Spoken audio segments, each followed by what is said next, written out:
I was with my dad. We're trying to shop for a new car for myself for next year, and I got a text from one of my friends, Nick Scoggins, and it said Amari Cooper might save Cleveland. And I was like, what? And I go on Google and I see that the Browns got Amari Cooper, and I was like, what, man? Like it's definitely exciting.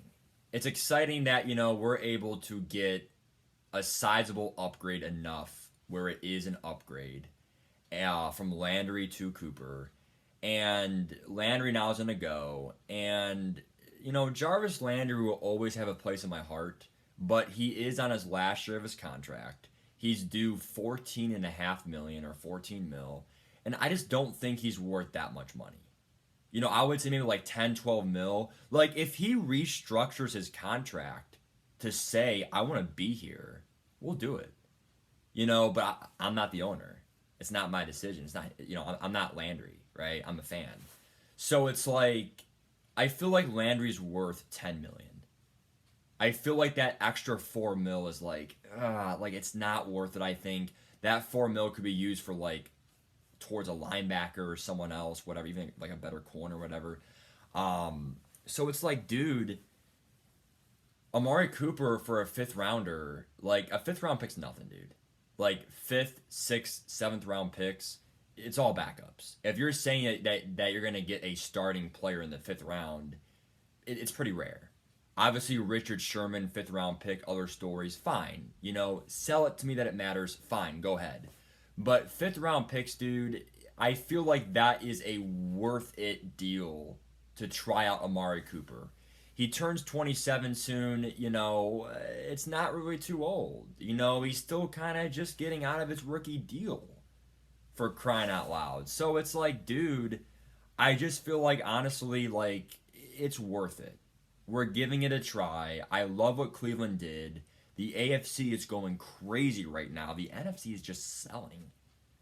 They're selling Russell Wilson. I mean, they're selling Khalil Mack. They're selling Amari Cooper. All the AFC, and it's like, dude, are they all gonna take the same airplane to come over to the AFC, dude? And it's like, I don't know, man. I feel like with the whole Odell Beckham thing, you can't really say Amari Cooper's gonna do good. Like, I hope he does good, but there's no guarantee. Browns fans, we can't overreact. It might suck. I will say though, on paper, it does look pretty good. Like I said, $20 million is a lot of money for Amari Cooper, but at the same point, Amari Cooper is still like, I'm not gonna say elite, but he was elite at one point. He still can be elite. We can't just say, oh yeah, he sucks. No, he's good. Like, it's like Khalil Mack. Are you gonna say Khalil Mack sucks? No, you're not. You're gonna say he's good. Is Khalil Mack the top 5 edge rusher he was 3 years ago? No. But can he be? He sure can be when healthy. So, you can't forget that Amari Cooper, he still can put up elite numbers. 1,000 yards plus, great touchdown numbers, whatever. So for $20 million, look what Mike Williams got. $20 million for 3 years. 60 mil for 3 years, around 20 mil a year, whatever. Like, Mike Williams or Amari Cooper. More people would say Amari Cooper. So we got a good deal on that. And Devontae Adams does make more because of the franchise tag. I think he makes about like 22, whatever, Adams, or maybe even more than that, whatever. But the whole point of my story though is just saying Amari Cooper, it's great that we got him. It brings a better culture to Cleveland now. We got a bigger name player in there. And obviously this now goes on Baker Mayfield. This is now his 5th-year option. He's being paid, I think, like 19 mil, something, whatever. That's still fairly cheap for a quarterback in terms of your salary cap for your team. We see Josh Allen getting like into 45 mils. We see Pat Mahomes getting 50. Aaron Rodgers is only like 20 mil against the cap or whatever. Gets all signing bonuses or whatever. But when you talk about the salary cap, first of all, there's a 26 mil increase. So from last year to this year, there is a 26 mil increase in salary cap. So every single team, all 32 teams, Chargers, Chiefs, Broncos, Browns, everyone gets a free 26 mil to work with in the cap. So when we go from Jarvis Landry of 14 mil to Amari Cooper, It's only 6 mil. Unless we restructure Landry, maybe keep him or whatever. But if we trade Landry and get some, I mean, we could probably trade Landry for a 5th round pick, 6th round pick. I mean, he's not worth a whole lot. It's his last year of his contract. So it's like, if we get a 5th rounder back for him or a 6th rounder back for him, that kind of equates the Cooper. And so it's like, dude, you literally get rid of Landry. Now you have Peoples-Jones. You have Amari Cooper, who I think are two pretty good receivers. A lot of people overlook Donovan Peoples-Jones. I think he's a really good player. I'm not going to say like he's a star or superstar, but like he's good. Like he's a good receiver. He's not a star, he's not a superstar, but he's good. Like he can do some good things for you. So I think you have him. He's 6'3", good build. Pretty good speed too, to say the least. Amari Cooper, 27. So you got two receivers under 27, pretty youth. You got Kareem Hunt and Chubb, two fresh backs who are both under 28. I'm not sure how old Hunt is, but he's probably like 28 right now. So there's that. Njoku's pretty young still. Baker Mayfield's still pretty young, like 26, 27, whatever. But this is it. Like, if Baker Mayfield can have a pretty dang... Like, he had 2 good years, 2 bad years. Rookie year was good. 2020 was good. 2019 and 2021 sucked. So it's even years he was good. Odd years he sucked. So now it's coming on an even year, 2022. We'll see what he does. Good, bad, maybe good. Here's my thought on Baker Mayfield. I say it in my streams all the time, but look, he's not a superstar right now. But you don't need a Josh Allen. You don't need a Mahomes. You don't need, all this stuff. Yeah, it helps. Yeah, it helps to have someone like Joe Burrow, who took his team to a Super Bowl. Yeah, it helps when you have an Aaron Rodgers, you have a Tom Brady, you have a... But guys, here's the problem. How many elite quarterbacks are really in the league? Patrick Mahomes, Josh Allen, we'll say Joe Burrow, we'll say... Wait, hold on. Mahomes, Allen, Burrow, I'm going to say Herbert.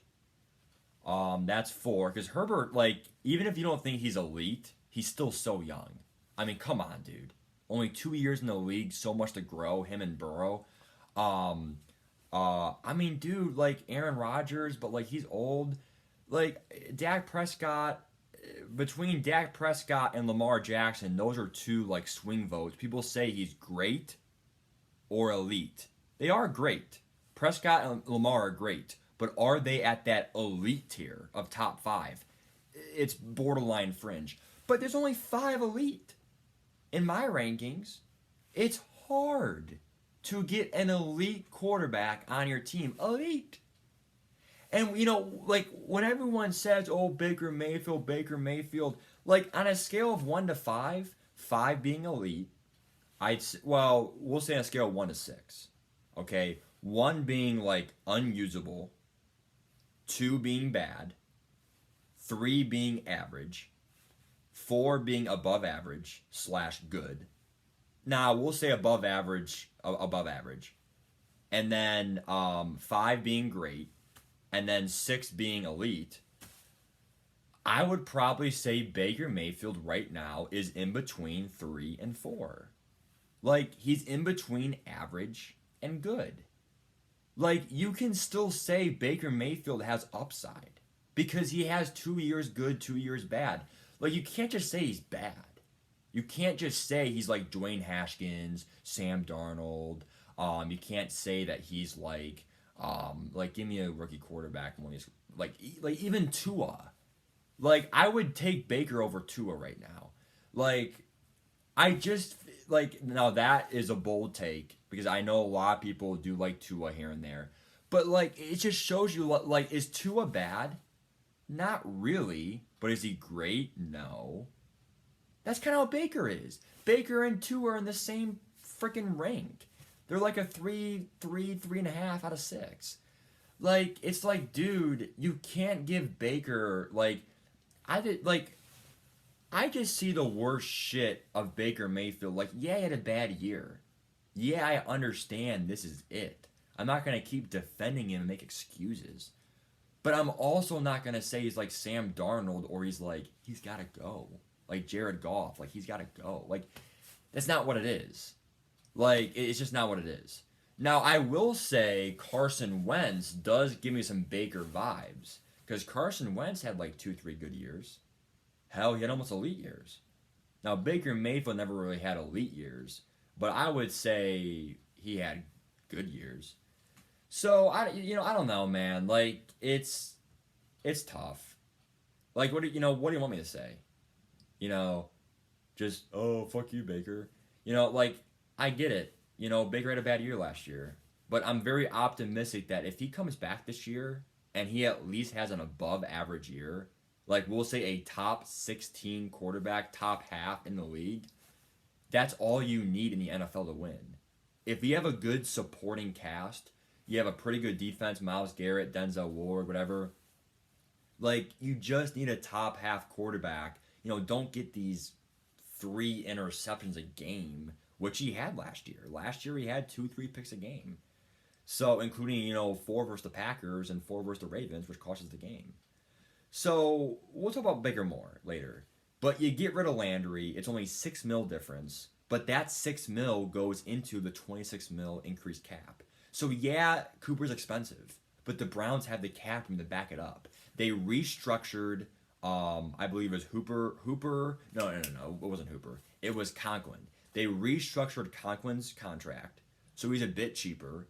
Instead of like 12, 13 mil, he's like 9 mil now. So that 3 mil goes towards that 6 mil. So the Browns are working it out. Away goes Clowney. That's 10 mil that we saved. So here's what I think the Browns will do in the draft to end the video. The Browns now have the 13th pick. You don't need offensive line. You have 2 all-pro linemen. You still have Conklin, Wills, who are pretty good.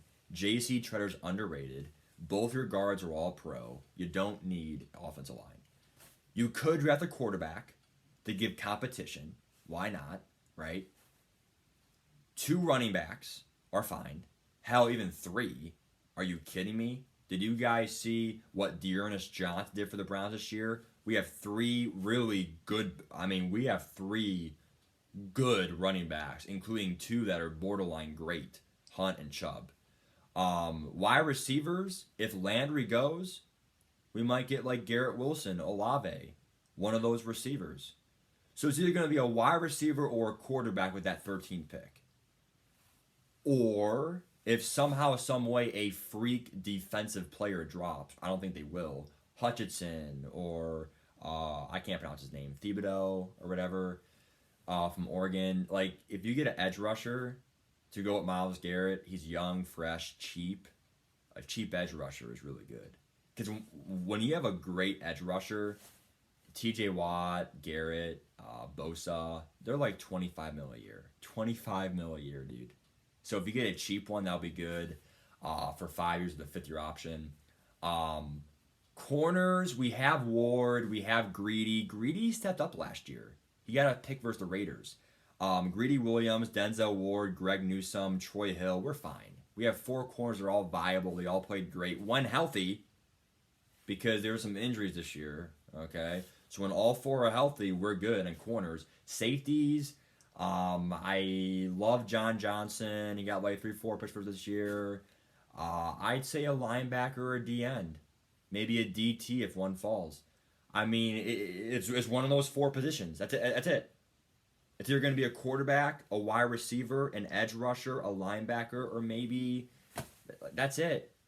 DT maybe. Those are 5 options. And I would say you should go with quarterback or wide receiver because our defense is fine. It was fine last year. Maybe even pay for an edge rusher, in the free agency. So the Browns, you paid $6 million for Cooper for the upgrade. $3 million was saved from Conklin. So essentially, you paid $3 million, but you got $26 million for free from the cap room, from the new cap rule. So we still have $23 million to work with. Maybe restructure some more contracts if we're smart. We might be able to get some good. I don't want Allen Robinson. He's overpriced. That does not fit our scheme either. Cooper, I can see it, but I feel like if we can get either a wide receiver or defense in the free agency, draft a quarterback, do something else that's a banger, I would feel pretty confident. You know, you look at the Browns' weakness last year, maybe some wide receivers, quarterback, one or two defensive holes. You fill that up, and Baker gives us at least an above average year, bounce back year. That's really all you can ask for. So that's really our goal going in next year is what I just said in this video. Give me your thoughts, Browns fans. Take care. Bye-bye.